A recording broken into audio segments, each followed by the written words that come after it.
health Amarachi. If you are new here, please subscribe to my YouTube channel and turn on the notification button to get notified each time I upload a new video. So today I'll be talking about feeding your young one. Immediately after breastfeeding, that is if you exclusively breastfed your baby, we often face challenges introducing the complementary food. Exclusive breastfeeding is the act of feeding your baby only breast milk until the child is 6 months of age. Water will not be given, no food except drugs like syrups, suspensions, and other that no other food should be given to a child that is less than 6 months. So if you are a mother out there and you exclusively breastfed your baby up to 6 months, thumbs up for you. So let's dive in. If you are a mother out there and you have introduced or you're about introducing complementary food to your baby, or you are struggling to feed your baby currently, you are not alone, my dear. It is not easy and you are not alone, but there are ways we can navigate around it in order to help our child get sufficient nutrients, although the child is not eating well as you expected or as expected of that child. You don't have to allow this child to starve, or because it will affect the baby. This period from conception till a child is 2 years is a window of development, and this window, if you miss it and the child is undernourished, it can affect this child in life. It is a very critical window, the 1000 days of life. So when you introduce complementary food, some children normally they don't usually accept this food as we expect. So when you are faced with this challenge, what do? Do you allow your child to starve? Do you allow your child to be undernourished? Do you allow your child to be losing weight, and other diseases, infections will start coming in, and this child will be prone to infections and diseases? No, mothers, we wouldn't allow that. Okay, I had an experience, quite challenging, but we can do something. As a mother, I have my personal experience as a mother. I also have an experience as a dietitian to share with us right now. So if you have not been listening, please listen, because you gain a lot from this information I have for us. Okay, exclusive breastfeeding is very, very important. You can agree with me that when you are breastfeeding your baby exclusively, this baby does marvelously well, but immediately complementary food is introduced, the baby starts depreciating in weight, and you'll be asking what is happening, because this baby is not taking enough. You might prepare a very good meal, happy that you want to feed your baby, and at the end of the day, the baby rejects the food. Oh, you are devastated. You start thinking, what again should I give to my baby? Okay, so there are ways we can surmount that, so that to enable our baby get sufficient nutrients. And there is something I want to correct, which is very, very important, because as a dietitian, everything I'm saying should be evidence based. I've come across people saying that it was because of exclusive breastfeeding that made their child to be refusing the complementary feeds or the whatever food they are giving to their child. And some people have even said that their child is not eating a particular food today because of exclusive breastfeeding. Well, for researches, there has not been a research done to prove or confirm that exclusive breastfeeding can make a child not to accept other foods. Okay, a child that has been on only breast milk do not that this child will embrace a foreign food immediately. No, you have to start gradually. Exclusive breastfeeding does not. Research As long as current research is concerned, as long as science is concerned, exclusive breastfeeding does not affect the nutrition of your child later in life. It might be individual differences. It might be that this child doesn't like eating. There are some children that picks their food. There are some that are voracious eater, that anything you offer to them. I've had a baby like that. Anything you offer to him, he will gladly accept it. And so if you are struggling or you are about commencing complementary feed, you are going to have some things in mind that is not always as easy as we may envisage. It's possible to be successful. There are procedures, there are things you can do to make it successful. And one important thing is that when you're feeding a child, you need a lot of patience. I mean, a basket of patience. And where can you get this basket of patience? From yourself, in your heart. Before you start, you have to make up your mind that, well, you want the best for your baby. You want your baby to develop normally like every other baby. You want your baby to be very healthy. You want your baby to achieve the best even later in life. You want your baby to get to the full potential. So when you have these things in mind, you also know that it's not so easy and so smooth. So you'll be mentally prepared for it so that you will not be frustrated along the line, and you have enough patience to follow this baby, to understand your baby's likes and dislikes. Because one important step in this introduction of complementary feed is understanding your baby and understanding the food that your baby can accept, the foods he or she likes. So with that, you start gradually.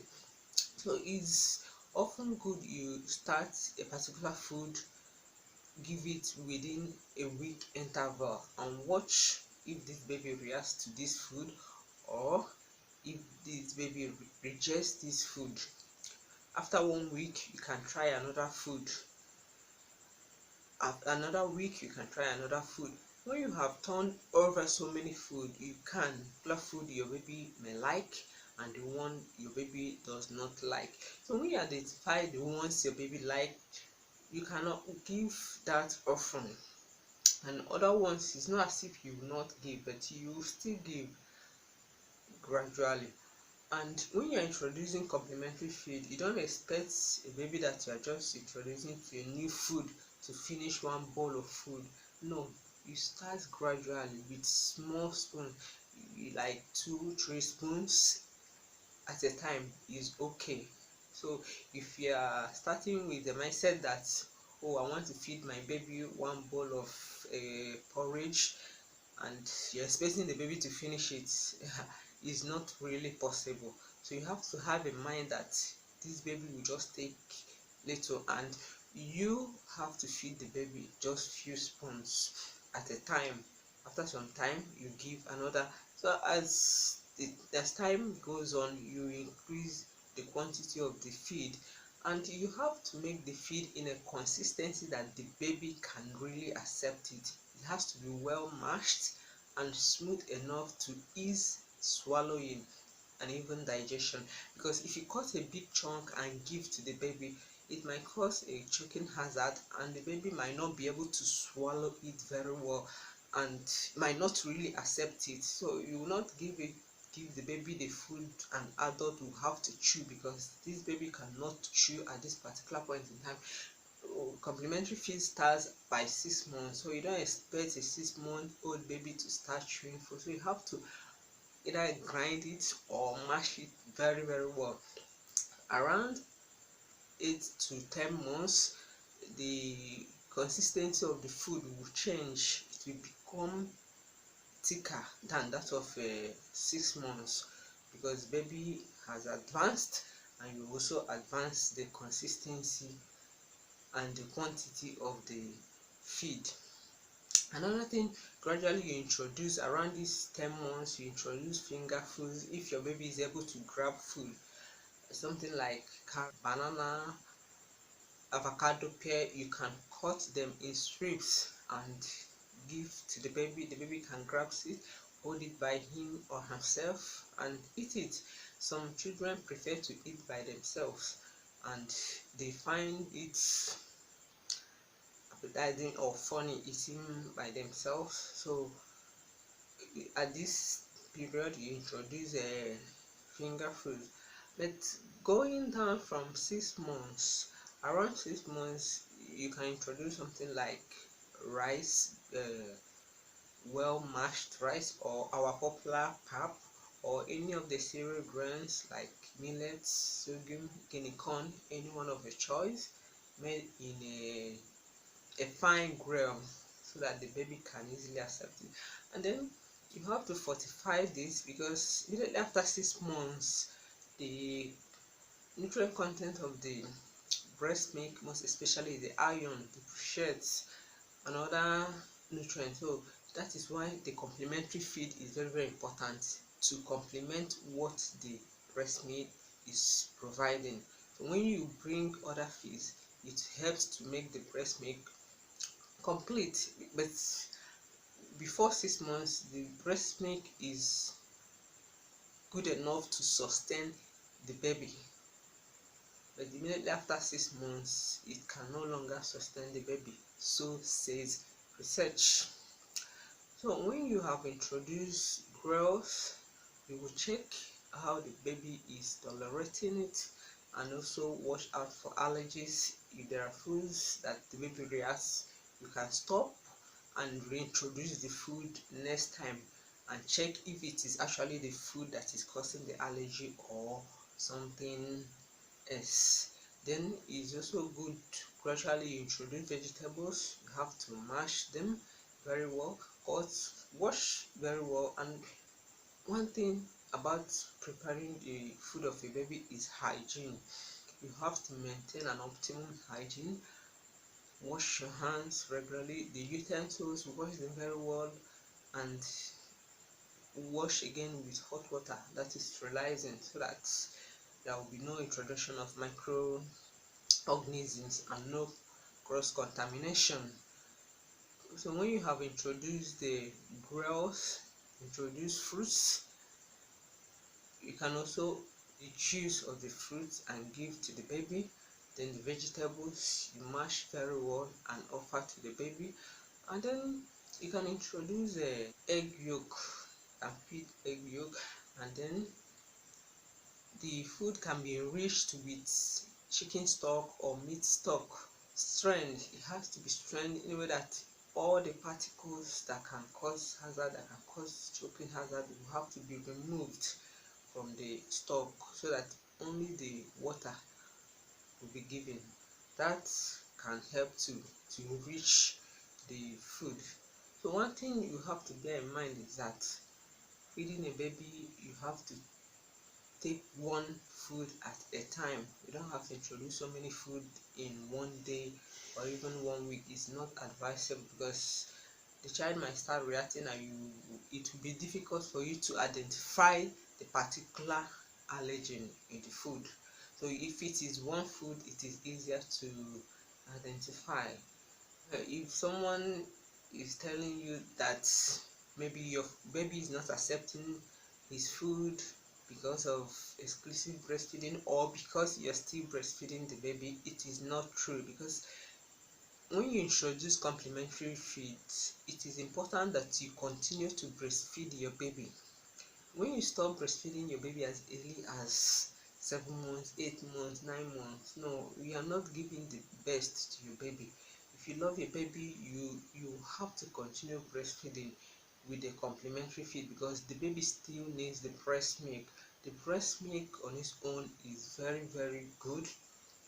It is microorganism free, it is hygienic in itself, it has the nutrients in its right proportions. So when you stop the baby from breast milk as early as possible, is not the best, because the baby will be lacking these nutrients that the breast milk produces, and the bond that you build with your baby when you continue to breastfeed for a longer time might not be established, and it's very, very important. It gives the baby a sense of security, okay, and it also has its own benefit to the mother. So don't think that it is because of the breast milk that the baby is rejecting other food. Not necessarily. Children, babies differs like every individual. Some are voracious eaters, they can eat anything offered to them, while some, they pick their food. It is very difficult for them to eat, to accept, so you have to turn over so many food so that you can identify the ones they like, and you give more often, more regularly, and try to add variety to the food of the baby. Don't just be giving only one particular food. There are so many foods you can get from the family food, but you have to mash it and reduce it in a size and consistency that the baby can accept, that the baby can swallow easily and digest easily too. It is very, very important. So if you have any questions, leave them at the comment section and I will answer them.